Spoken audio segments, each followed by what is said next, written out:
everybody, today I'd like to do a very simple project. We're going to make a standard bow. We're going to do that out of wired ribbon. This happens to be 1.5 inches wide. We may need a piece of tape later, so I'm going to keep that on our list. A pair of shears. I'm actually using pinking shears here. Some wire. It is, let's see, it's 26 gauge wire. You can use any kind of wire, but I like to use a nice thin wire so you can tuck it away at the end and it's not visible. This is a pair of clippers for the wire. You can use anything you want. You can use your scissors, but it will eventually damage your scissors if you continually use them to make your bows. And this is a flamethrower. Ta-da! I don't know. It's the thing you use to start your gas grill when the starter breaks. Okay? So what we're going to start with is cutting ourselves a nice piece of wire. Okay? So once that's cut, I'm just going to put it off to the side for the moment. Okay? Next, we're going to go with our ribbon. Now, I've chosen to use a very easy ribbon today. It is one-sided, so that's going to define how we make our bow. And it is wired. And the reason I'm doing this is because wired bows are exceptionally forgiving. If you squish them, you can put them back in place the way you want them. Not all bows are like that, so this is probably going to be your easiest bet. The other thing I'm going to tell you is you're going to be trading hands off and on. And the first few times you do it, it's going to be very uncomfortable, but once you get it down, it's like second nature. Okay, so you want to leave about that much of the ribbon off the end to make yourself a little tail on the bottom of your bow, okay? Then you're going to start, and you're going to pinch your ribbon between your index finger and your thumb. And you're going to make a loop. Now the size of the loop you make is going to determine the size of the bow. I'm making an average sized bow. So if you look at it, it's probably about, let's see, 6 inches. Oh look, my fingernail's dirty. Sorry about that. 6 inches of ribbon. So it's pressed down underneath your thumb and your index finger. Now, if you were to roll it over like that, you're going to see the nasty side of the bow. So in order to see the good side of the bow at all times, you take the ribbon and you twist it once. See how it looks? Then you put your thumb back there. And then we're going to do the same thing on this side. We're going to do about 6 inches of ribbon. And you notice how I changed hands. This is just so I could move back and forth. Okay? And we're going to twist it. And we're going to put it in between our fingers. Then we're going to go again. And we're going to alternate between our left hand and our right hand, making the loop and turning the ribbon. So all of the time you will see the outside of the ribbon. Okay? This actually is my second ribbon made today because I thought I was videotaping it the first time, and guess what? I didn't videotape it.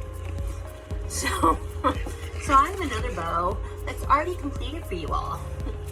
Okay, and then we're going to continue to turn, and I'm actually going to make this bow, whoops, there goes my ribbon. I'm going to make this a pretty full bow, okay? So I'm on my 4th loop. I'm going to turn again. I'm going to come on this way, so make 4. This way.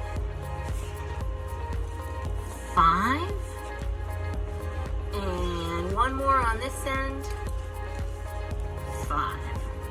And then for the last one, you're going to twist it to make sure the front of your ribbon is showing.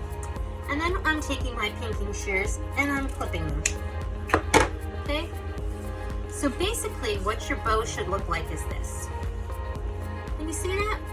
Doesn't it remind you of how you used to make bows when you were little with tissue paper or with tissues? you accordion them back and forth. But so what we do at this point is we want to make sure that the bow doesn't fall apart when we let our fingers go. So we're going to take our wire and we're going to slide it underneath the bow, and then we're going to pull it around so it's completely surrounding the bow, and then we're going to pull it together. Now to do this, I bend my bow forwards and I twist and twist and twist and twist. So once you finish twisting, this is what you're going to end up with. Not particularly attractive, but it's a super easy fix. You're going to start by pulling your front tail forward. So now we have this. Your both tails are showing, and you have 1, 2, 3, 4, 5, 6, 7, 8, 9, 10 loops. Okay, start by leaving your first loop where it is. Then you're going to take your right hand and your left hand, and you're going to split the next 2 loops apart. And you're going to continue to do that as you go through all of the loops. And you'll leave the last one where it started, just in place. Okay? So then what you do is you're going to be holding it, so it's going to look like this. Not a perfect bow, but definitely very usable. And then what we're going to do is we're going to play around with it a little bit. You're holding it by the back. You can see what the back looks like. Okay? So you're holding it by your wire, and you're basically tweaking where everything is to make it look pretty. Okay? Round them out. The nice thing about these bows when you make them with wire, oops, and look what happens. All you have to do is fluff them back up. What I do is I actually have ribbons like this. I have a gold lame wired ribbon that I have giant bows like I have giant bows like this for my Christmas tree, but when I store them, they get all squished.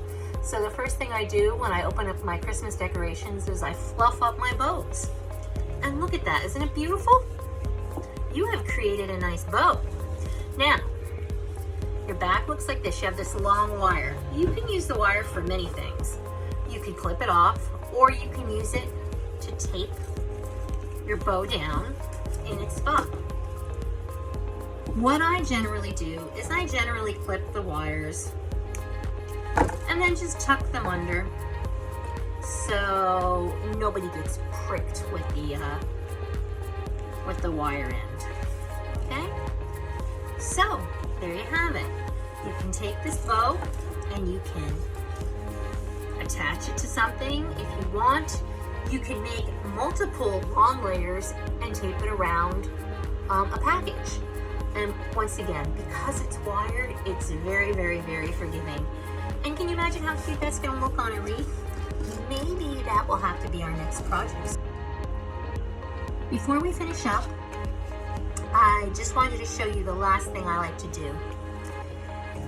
If you've ever noticed, ribbon tends to fray on the end. So what I do is I take my little torch and I run it quickly along the bottom of the ribbon. It does not scorch the ribbon, but what it does is it melts it just a tiny, tiny bit, and it'll stop it from fraying. And I also tuck under the little wires that will show at the end. Like this one's super long, so I'm going to clip off that wire. I'm going to do my little burn there. And then I'm going to tuck these tiny wires underneath so they're not visible, but they're adorable. And remember, because it's wire, you can shape how you have your tails land or where you put them. Isn't that spectacular? I think that we did a lovely job today. So these are our end results. Remember, I said that I made a second one, but forgot to video it. I'm not that bright sometimes. Anyway, I hope you enjoyed this tutorial on bow making. I think I referred to it as ribbon on about 7,000 occasions. Not unlike my stunning from one of my other videos that I used about 7,000 times. Anyway, if you like what you saw and enjoyed my videos in general, please feel free to subscribe to my channel and hit the bell in the corner, which will allow you to get new notifications when something new comes up. I hope you enjoyed everything. Have a great day and happy crafting!